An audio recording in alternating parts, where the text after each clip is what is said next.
Hey everyone, my name is Ben Gromiko. I'm from InterNACHI, and that's the International Association of Certified Home Inspectors. And this is an InterNACHI webinar. We do free online webinars open to everybody. And today I have Britt Treece. He is a certified inspector, certified master inspector. He's been doing webinars with us, and he does training at his school. Oh, you hear that? I did that again, didn't I? We do free online webinars, open to everybody. I'm doing live YouTube broadcasting. I wonder how I can stop. There we go. So we're live on YouTube, and we're live on InterNACHI webinars. And so today, Britt is going to teach us about foundation cracks. And you have a ton of things. Like, I want to read this off. Let's look into splits, spikes, shakes, and shards of the grayest areas of the home inspection and how to explain them to your clients. That sounds like an awesome topic. So thanks for doing this, Britt, once again. Yeah, I really appreciate it. Yeah. Your other presentation was really good about moisture. It was really popular. Thank you. They're still talking about it on YouTube, so it's really good.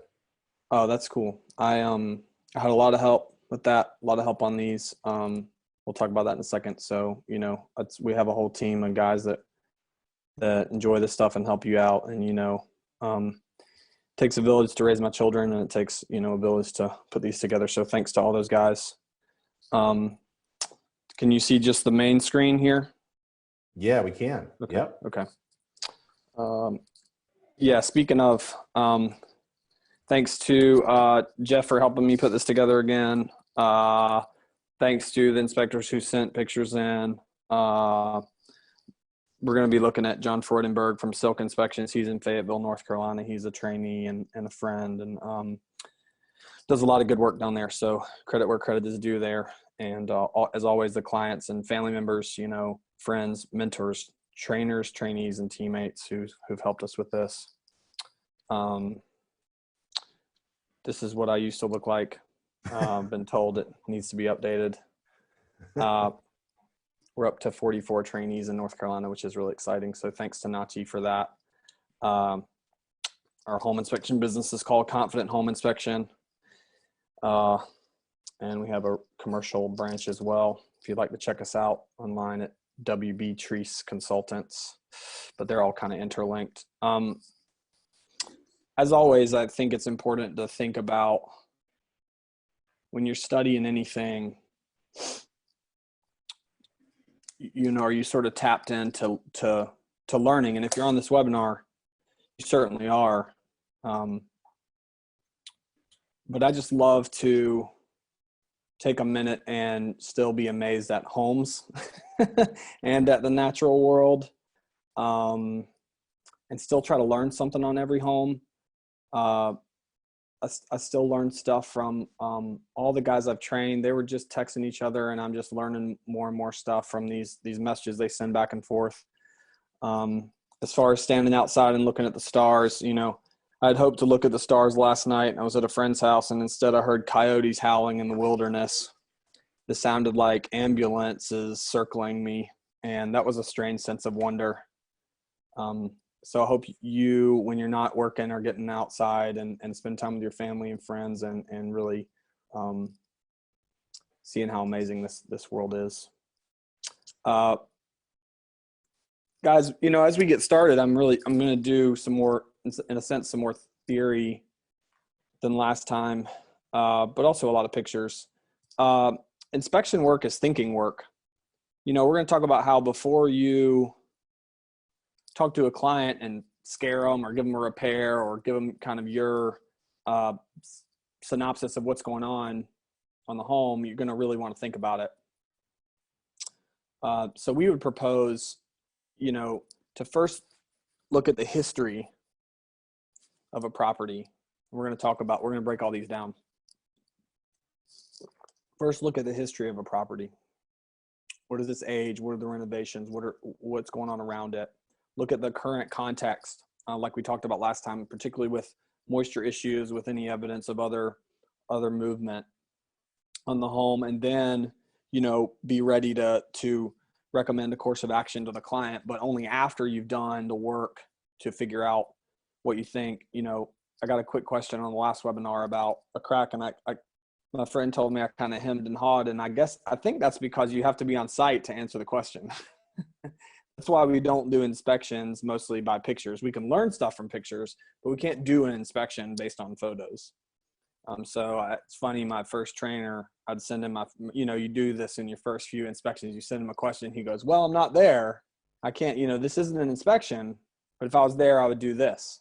And I've kind of followed the same pattern. I try to send it back to my students and say, look at this, look for this. So let's talk about history. It's good. It took me a long time still learning this, but it's good to ask questions before we talk in a lot of situations. How old is the home? Have there been repairs or renovations? What does the owner or the occupant, if they're available, or if the agent's around, what are they saying? Try to find out what's going on in this home. Look at the current context. We're going to investigate before we communicate. It's hard when somebody's on your shoulder, but we're going to keep looking and asking questions. What is going on around the property? Those first two are the same. I apologize. What is the grading like? We're going to look at some pictures from last time too, and talk about just other site concerns that you might see related to these cracks that you're seeing. Look at the site around it, just diving in here to the history and the context. This home is sitting downhill from the road. We're going to find out later there's standing water in the crawl space. You're certainly going to expect to find cracks. There are deferred maintenance items on the trim and on the roof on this particular home. These things help you communicate with your clients, which we're going to get to at the end when we recommend a course of action, or maybe that would have been better said. Number 3, communicate. The gutters are full here. They're pulling away from the home. There's just a power line dangling through the yard. So we got to understand the kind of property we're dealing with. This is not a brand new home. This has not been a well-kept home. There's downspouts pouring out beside the foundation. There's standing, or there's flat to negative grading on the side. There's more trim damage. There is a full sump pump that isn't operating. There is falling insulation in the crawl space. So then when we come to something like really an open block here that looks like a crack, we're kind of able to give the client some context to our observations.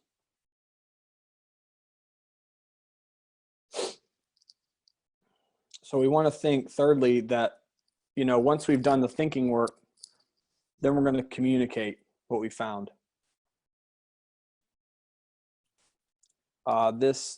These notes are from, actually these principles are from How to Win Friends and Influence People, a famous book from the 1930s, but it's really helped me with clients, right? Because clients are really worried when you start to talk about foundation cracks. So, when I wrote this webinar proposal and we agreed on it, I thought this is really, it's half and half. It's really about investigation, but then it's about how do you talk to people. And some home buyers are so worried when they get into this home transaction. I remember an email one time I got that said, well, this and such and this and that happened right after we moved. And I said, oh boy, this isn't about the home anymore. This is about a giant life change they went through. So try to understand that when you're communicating difficult things with clients. I always try to say something good about the home, even on that last one, whatever it is that I can genuinely appreciate. I'm not gonna lie to them, but anything I can say that really helps communicate that I like homes. I'm not here to destroy their home with words. There's so many, I feel like, inspectors that are kind of warmongers toward homes. Not to name any names, but when you look at comments and when you interact with somebody on site, you want to get a good feeling about the home in general.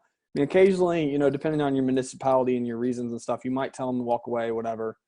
That's not always the best idea in North Carolina where we are, but I've done it a couple times in exceptional situations, but generally speaking, it's good to appreciate the home.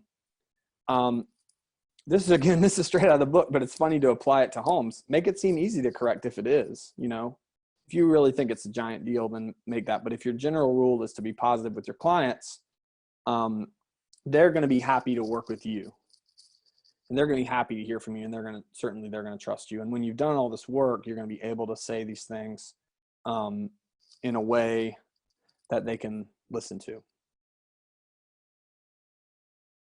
So to summarize, we want to think clearly, investigate clearly about the home, be positive with our clients, and then when we give these recommendations, try to speak really simply.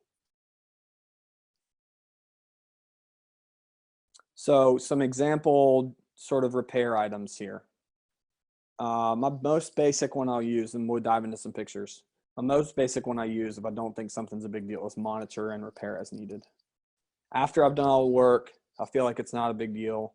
I'm still going to put it on the report because I need to disclose it to the client. And it could, we don't know the future. We have a lot of InterNACHI has great agreements. We copy them and use them. I had a lawyer tell me we had the best agreements he's ever seen. And I was like, well, they're from InterNACHI, so that's why. We say, you can't predict future conditions. You can't guarantee or warranty anything on the home. There's so many disclaimers on those contracts. I've heard people say, well, what is this? Well, what is it you're doing? What we're doing is disclosing the current condition of the home to the client. So I would include personally every crack I can visibly see or in a summary form, and try to get as many pictures as I need to. And then still, so I've done the investigation, then I would still say, if it's my professional opinion, that it just needs to be monitored. That's what I would say. Kind of the next level of a comment would be consult with the structural engineer regarding needed repairs, or something like for repair. It might even be clearer. That's when, but again, I'm trying to be positive. That's when I'm telling them they've got to get with an engineer, or you could say contract an engineer for needed repairs. But I'm trying to be positive and move them along a path to fixing what needs to be fixed. A different way to say that might be repair as directed by structural engineer. That would just focus just on the repairs. So it's just 3 sample ways. There's libraries of comments out there, but those are just 3 easy ones to stick in your pocket. And I will say, when you have a template of these ideas and where you want to go with your comments, at least in your head, and you've done the research, you can kind of make your comments a little more cleanly when you've been doing this a while. I heard a great quote: everything's hard till it gets easy. Everything's hard till it gets easy. So when when you're out there working hard and you're digging through these pieces of data and you're making these comments, it's going to get easier for you. And you're going to feel like you have a real body of knowledge to build on, because you do.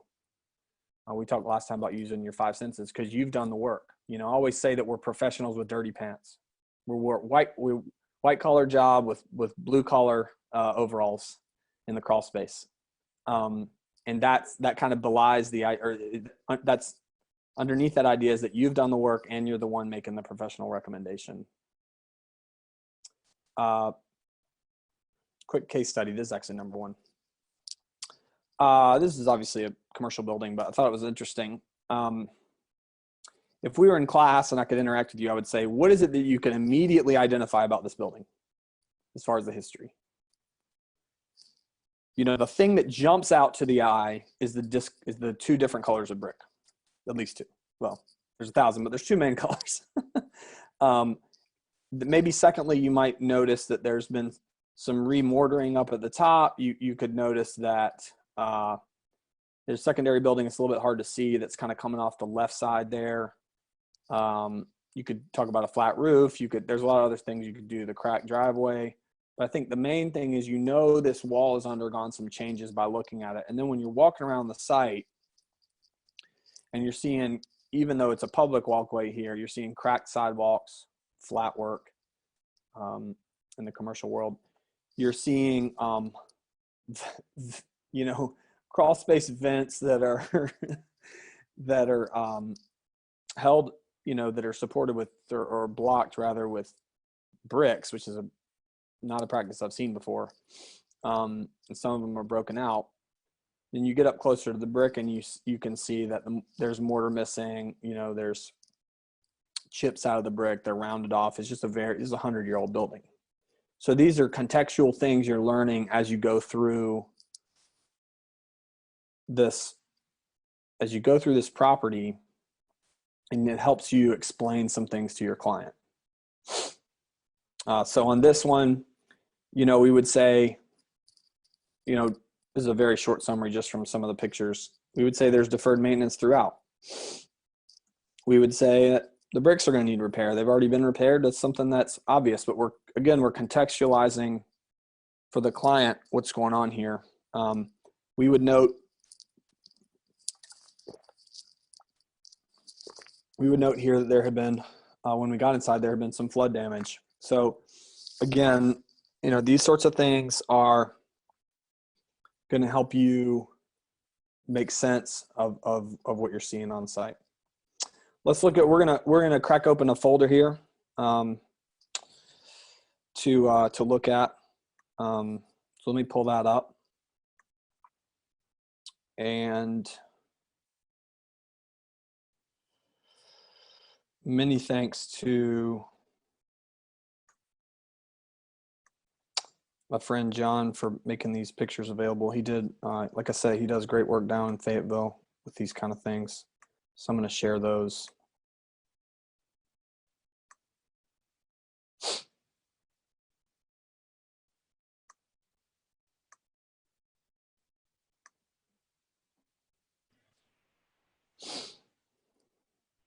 Let me say off the top real quick, he does a really smart job. You guys can see all that? Yeah, good, we can see. Okay. We can see that sidewalk with a big crack in it. Yep. Yep. So, he does a really smart thing here. I guess you can see my cursor now too, which is nice. Yes. Noting where this was, the time and date, and his company on every picture. Nice. Really smart. There's an app that does that for him, and I failed to know the name off the top of my head, but check that out. That's really, really smart. I think now he even has his logo on most of them. As we're going through these pictures, I just want you to notice you're having settling here. You're having, just some odd brick marks through here where it looks like there was, again, not being on site. This looks like a repair or moisture, but you would get up there and check that out. This brick has curled right here. He's measuring the risers as he goes around. Again, he's gathering data. They're a little high. That they're high now, and probably have settled. You'd check down here and see. It looks like they've released from. Looks like the tread has come loose from the riser and possibly settled. Possibly the whole pad settled. But he's getting high risers all the way around. He's getting brick damage. Who knows how that even happened? But he's gathering this data as he goes. There's an opening between the foundation wall and the pad there.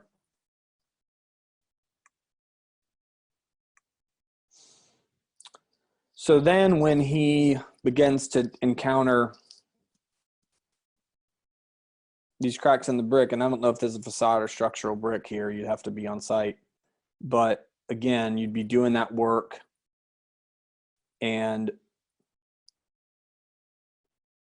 trying to process this. You're investigating and you're trying to collate and organize the information for your client in a way that makes sense to them. Because again, our work is for clients. It's why we get hired. There's another crack here. Looks like near an exterior door and underneath some kind of eave that steps down and sort of finds its way over to the door. Another great shot of a crack here by a doorway. Who knows what's going on with this pad right here and why it's looks like dirt right up against a threshold. A little blurry debris in the garage. Looks like probably termite damage in our area. And you got to know your area. In the South, there's a lot of termite issues that are going to associate with moisture. I think we talked a little bit about that last time. Some moisture damage to the sheathing here, possibly a back deck issue.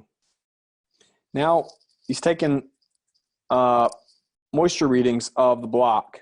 I would highly, highly recommend for $40 a pinless moisture meter. Pinned moisture meters only work in crawl spaces and attics. Everywhere else that you have an issue, you're pretty much going to need a pinless. So this has a plate on the back. It's not very readable in this shot, but on site it reads just fine. There's a plate in the back. Test it out. Test it on different kinds of surfaces. Try to learn how it works, and it'll help you when you have these moisture issues. That being said, I'm going to guess, looking at the pictures already, the moisture issues are pretty well visible otherwise. So he's going right up to this block. And you can see, I can't read the number. It looks like it's 100.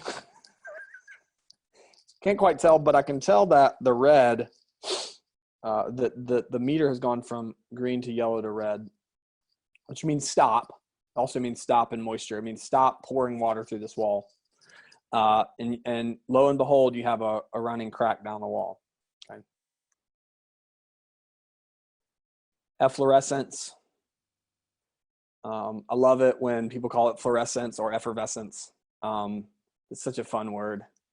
Efflorescence through the wall, looks like some opening in the in the mortar joints. Don't know if there's any shifting here. You'd have to be on site to tell, but occasionally we've seen some lateral shifting going on at that kind of location. Again, another shot of that crack. It's wide here, it gets smaller at the bottom, but you're still going to note it in your report. Yeah, it looks like, so from another shot, it's a little blurry, but it looks like you got a couple of horizontal cracks now. So now you're a bit more concerned if this is in order. I'm going to think they are. But again, you're still at the data gathering stage.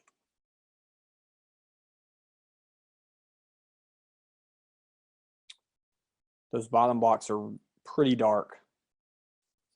So you're beginning to associate this and put together some context. You're finding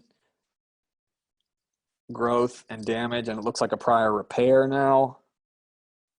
I mean, then, then you've merged history with present, and you're seeing there's been now a past issue of moisture damage to this home. I always note prior repairs. Noting prior repairs is a CYA item. It's certainly beyond the scope, but if you don't want your client to think that you're a doofus, write down that you crawled past a drop girder. Drop girder is present in rear center of crawl space. Consult owner concerning prior repairs. Put the onus back on the client to put the onus back on the owner to find that out, what's going on there, and say that you saw it. Because if you don't, the next time somebody goes in there, oh, your home inspector should have said, it's like, hey, I wrote it down. So make sure you note those kind of things when you crawl past it. Again, this would be like a can't miss kind of wood damage item. It looks like it's to the sill plate in the band there. It's hard to tell from the shot. That one's a little blurry. These look like some of these have been prior repairs, certainly from the earlier one. If you're doing the plumbing class, you would know that that's polybutylene.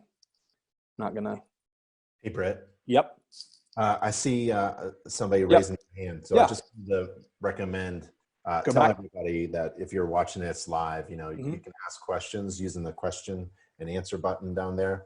If you raise your hand, I don't know what that means. So if you have just type in your question there, or if you're watching this on YouTube, go ahead and type your question there. So I appreciate it. Okay. Thanks, bro. Thank you. So, yeah, just let me know if I need to go back. I'll be happy to do that.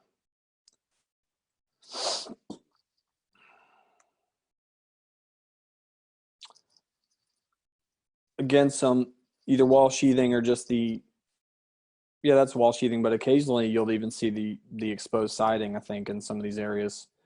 Anytime you have this, I call it fiberboard substance. It's not fiber cement. I mean, this looks like corrugated or sort of beaded board. Or it's a little bit meshy. I'm having a hard time describing it, but anytime you see it, it just falls apart when it gets wet.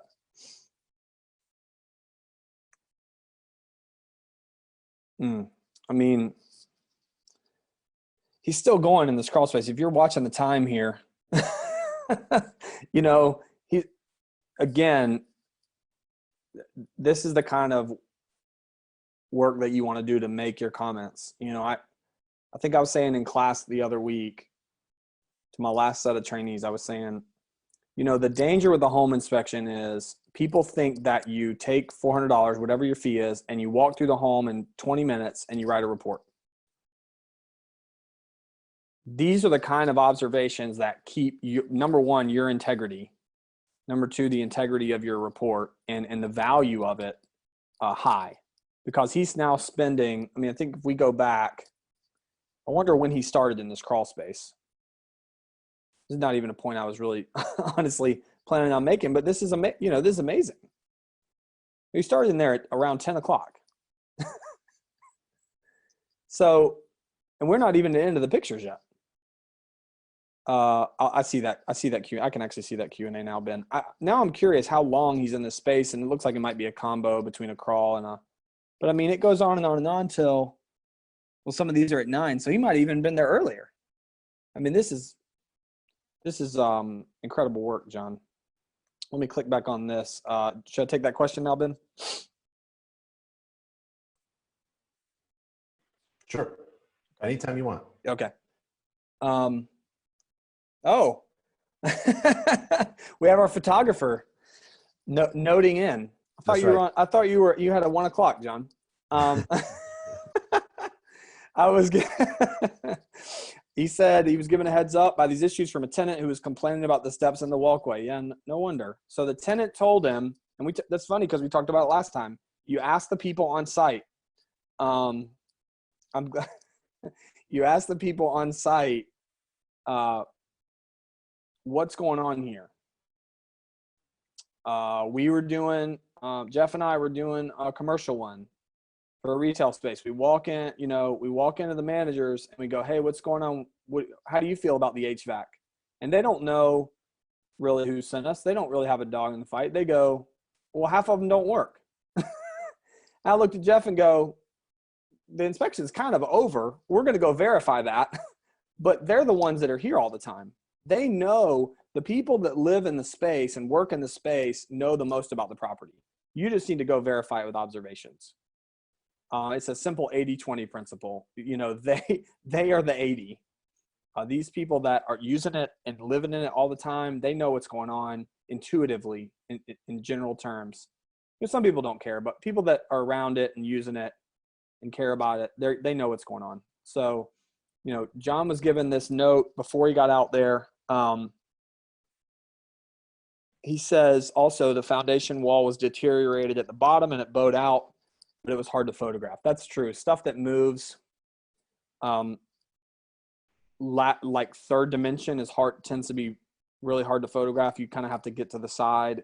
And if it's in a dark space, you want to use your flashlight to draw that out. But even still, use an arrow in your app or something to draw it out, but it's still hard to do. You can say it.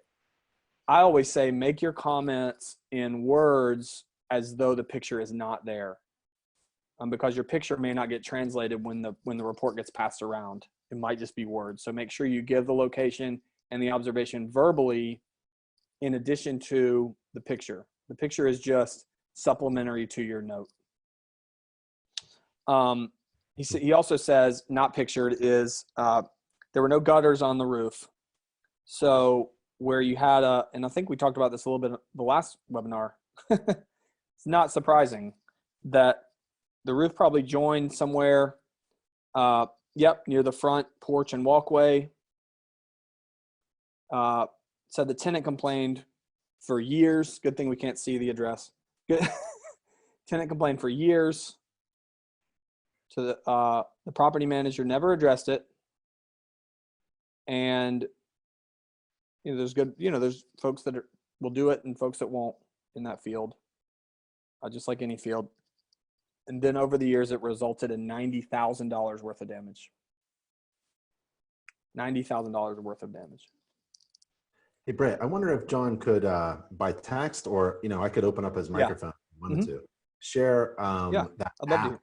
or that feature that puts the date timestamp on the photos. Yeah, it sounds like he's listening in. I actually asked him if he wanted to jump in just for this property part of it.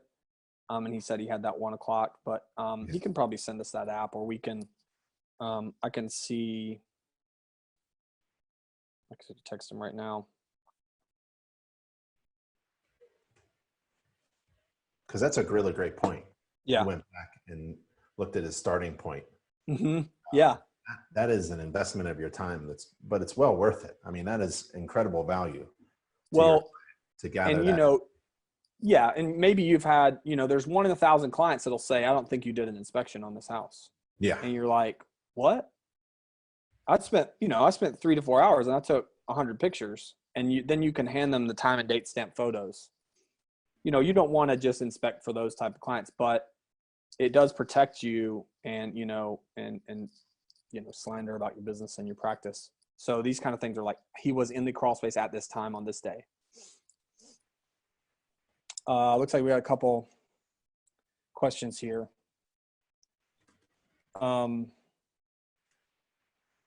First one, are there particular types of concrete or masonry crack patterns that must be reported versus, I thought that was V's for a second, like a V pattern. I think that's versus what may not necessarily be much of a concern. If so, what are the best practice in terms of observation and documentation? I got to say, I don't know about crack patterns. I mean, that's something that, does InterNACHI have some resources on that, Ben? We actually do. We have some really good resources, and I can offer my email, ben@internachi.org, and I'll direct you to those resources. Awesome. But the ones that go diagonal are a concern for me. When it goes diagonal, the vertical ones are also concerned, but the ones that go at a diagonal, they're showing some kind of movement and failure underneath. It's kind of pointing almost to the problem area. And then if it causes displacement and opening of the crack, then we're towards a structural engineer recommendation. Yeah, and lateral movement we talked about. I was thinking of bigger patterns like multiple cracks, but yeah, the diagonal stuff, and we talked about lateral movement. So have a friend's house where the wall has moved like 1/8 of an inch into a basement. And I'm like, hey man, that's what concerns me here. Because that means there is this hydrostatic pressure from flat and negative grading at the front wall that's pushed over it for many years.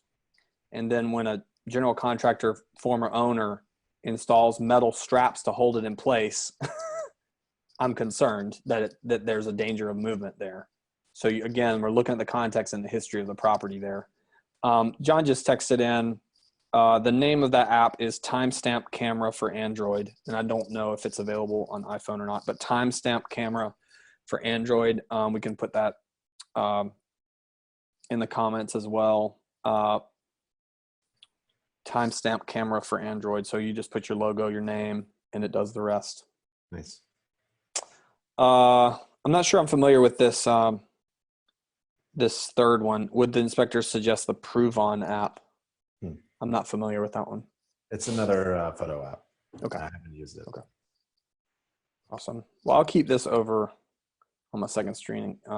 Bring that over. I think we were around here. I think we were around this damage. Yep. Okay. Good. Thanks for those guys. Keep them coming in. I think we try to simulate. I mean, I think we all want to be together, right? That's the best classroom experience. So this is really good for getting closer and closer to that. So it looks like I'm actually not sure. This damage is probably on this little. Some people call that. I mean, it's sort of a half wall. It's a cripple. Some people might call it a stem wall. I'm not sure the technical name there. But it looks like damage to those different joints in the wall.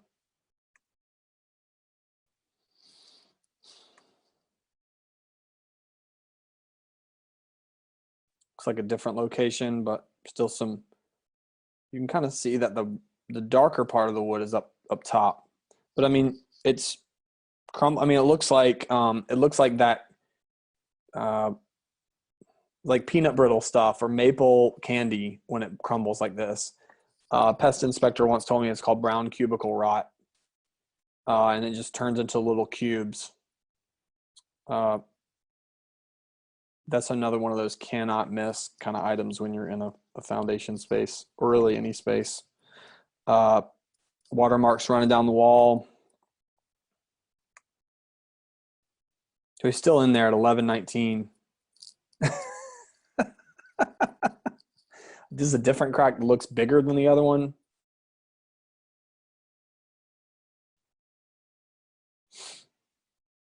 More moisture marks. Maybe this was kind of a combination basement crawl space at this point.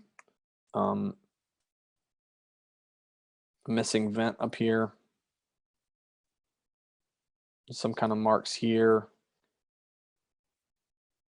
There may even be moisture at the mortar joints at that location. So, I mean, you're really getting a full picture here of what's going on.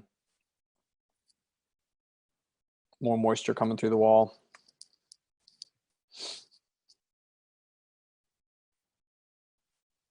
I'd have to ask him. I wonder, looks like he might have to go back to the property if this is the same one, or maybe this is multiple ones. Yeah, I mean, let's back up. There's obviously, that's a giant brace.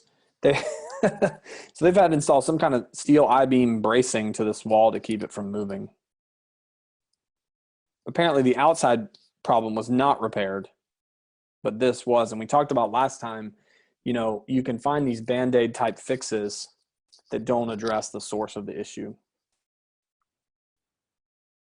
But again, you're doing the thinking work, you're doing the investigation, and you're figuring out how to explain that to the client.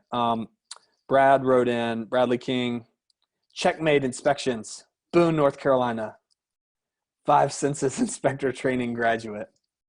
Friend, confidant, says, how do you comment on bracing and previous repair in the report? How do you comment on bracing and previous repair in the report? Let's look at same one, but just to get a better view of it. I would say, I'd love to hear what Ben would say as well, but I'd say bracing is visible in blank location of crawl space or basement, whatever it is. So I like to give the location, say it's visible.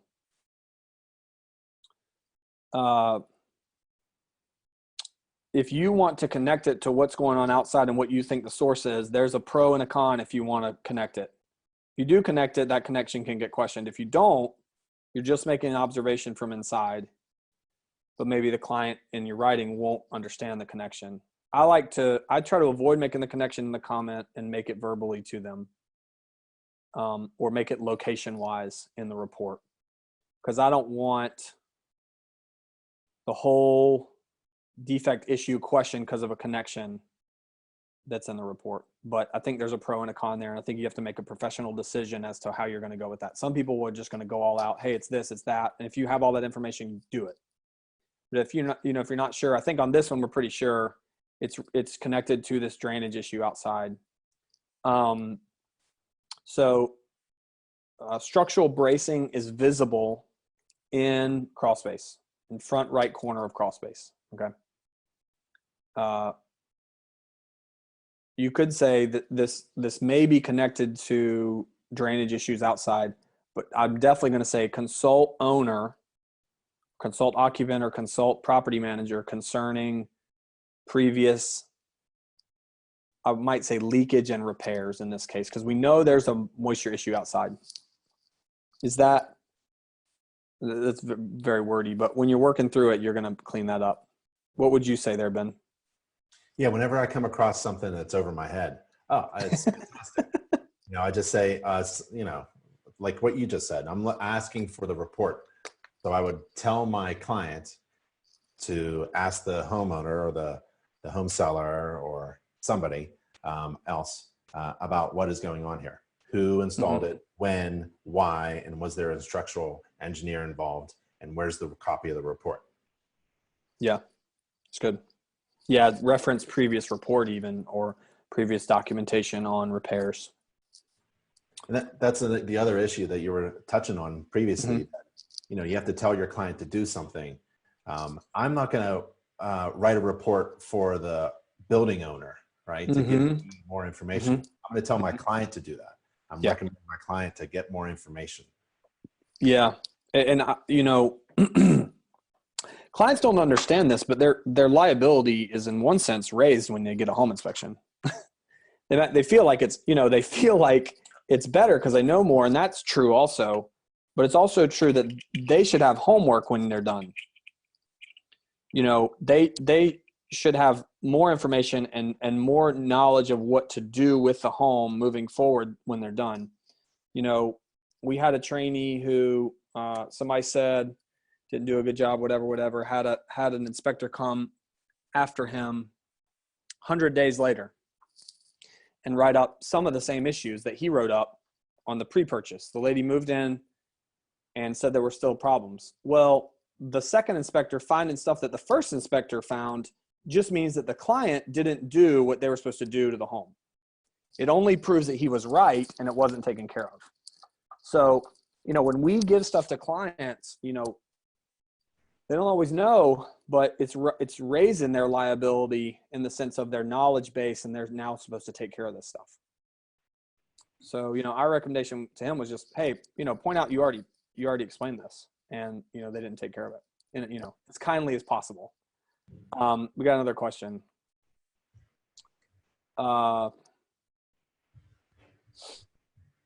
Yeah, and to our point about the bracing, John says he did ask for invoices for the work on that brace and anything from the structural engineer. So that's wise. Very specific, very thorough recommendation there. Glenn Bronner asks, if your client is a preservation company, I might need more information on that. I'm going to read it, but I'm not sure if I know what you mean by preservation company.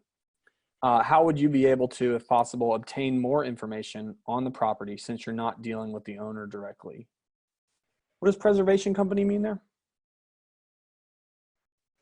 Right. I didn't understand that, but Yeah. I think it's to the issue of just who do you go to find more information, right? So I'm assuming your client's in touch with the owner.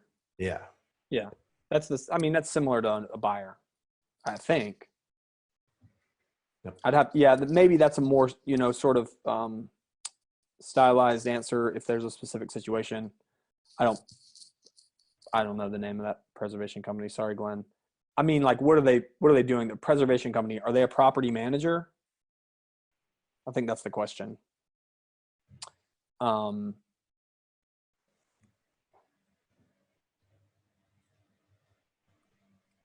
Assuming he's listening, but we can catch that one in a second. Sure. Yeah. So there's a nice lateral shot of that brace. Really showing the scope of it. Again, it's hard to see. You can't see the inside and the outside in the same shot, but this is likely that same walkway area. Seems like it.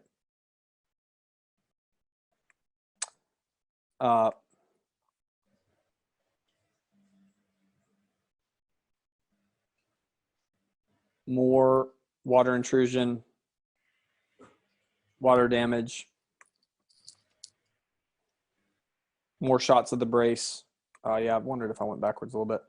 There's a repaired crack that's had some diagonal movement, not a ton maybe, but it certainly moved. There's another movement and moisture evidence. Another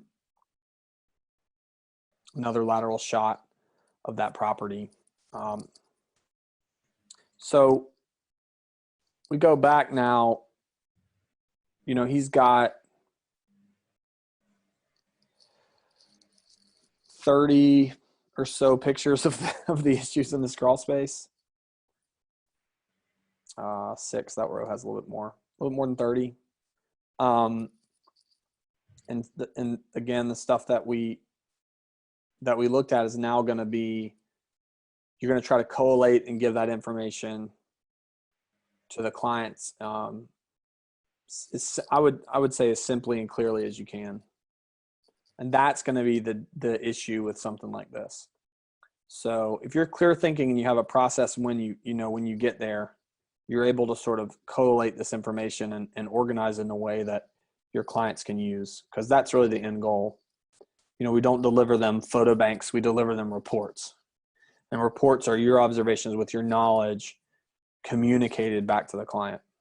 To go back to that question, thanks for searching that, Anthony. Yeah, I think it still applies. So it says that the preservation property would have been bank owned and keep, no, they take on bank owned properties and make sure they stay up to date for maintenance and repairs. That's all client side communication that we're not going to get involved in. I always tell clients, like, I'm not coming to your negotiating table, my report is. So, pass that to the client and let them work that out. You don't want to get entangled in any of that stuff that you don't need to. Yeah, I mean, I'm just saying, and there may be other questions, but trust your client to try to track that down and you tell them what the next step would be. I think that's as far as I would go with it. Then I'm gonna stop this share and just wrap this up on a couple of slides here. I think we're done. Awesome. Yeah. So we just got a couple of things over here that I'll share. Yep. Good. Just to review, this is similar to last time, but a little bit different for the foundation crack. Study the history of the property. Talk to the occupants. Look at what's going on around the home, the present context. Note those connections to moisture. It's very similar to what we saw last time. When there's grading and moisture issues, there's foundation cracking. It's not a coincidence. They're related. Pay close attention to moisture. Use your senses. You go into a space and it smells musty because it is. Try to track down how that's happening, and communicate positively as much as you can and clearly. You don't always have to say this could cause $90,000 of damage. I mean, some cases it will, and maybe there are times to say that, but generally most of the cracks that we see in our area are relatively small. We still disclose them to clients and tell them to keep an eye on them because it's their property to monitor, not ours.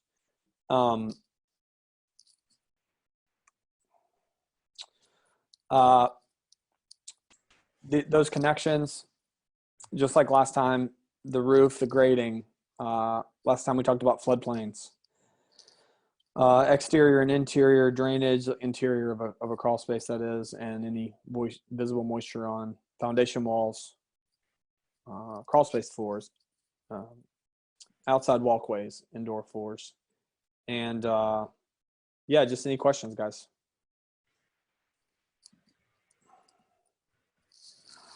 So we'll take a look. We'll give everybody just a few more seconds to ask another question. Awesome. But I really appreciate it. Again, if anybody wanted to get more information about structural problems and cracks and concrete problems, there was a newsletter, an InterNACHI Home Inspector newsletter that just went out, maybe a previous issue. And there was an article about how to identify cracks. And we also had an engineer, a structural engineer from Florida, and he was talking about cracks in concrete. He was also talking about roofs blown off because he was down in Florida. They have roofs that blow off down there, but they also have cracking concrete and shoring the structure up because the settlement is too much. So if you need any additional information, feel free to email me, Ben@InterNACHI. And where do we find 5 Senses inspector training? What's the website? Where do we go to? We want hands-on stuff. Thank you. Appreciate that. I said in a recent training, I said when I present, I should just fix things when they need to be fixed. So So I'll fix that. Good. You can see how the sausage gets made a little bit.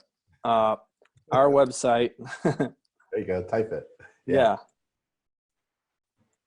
We have a .training website.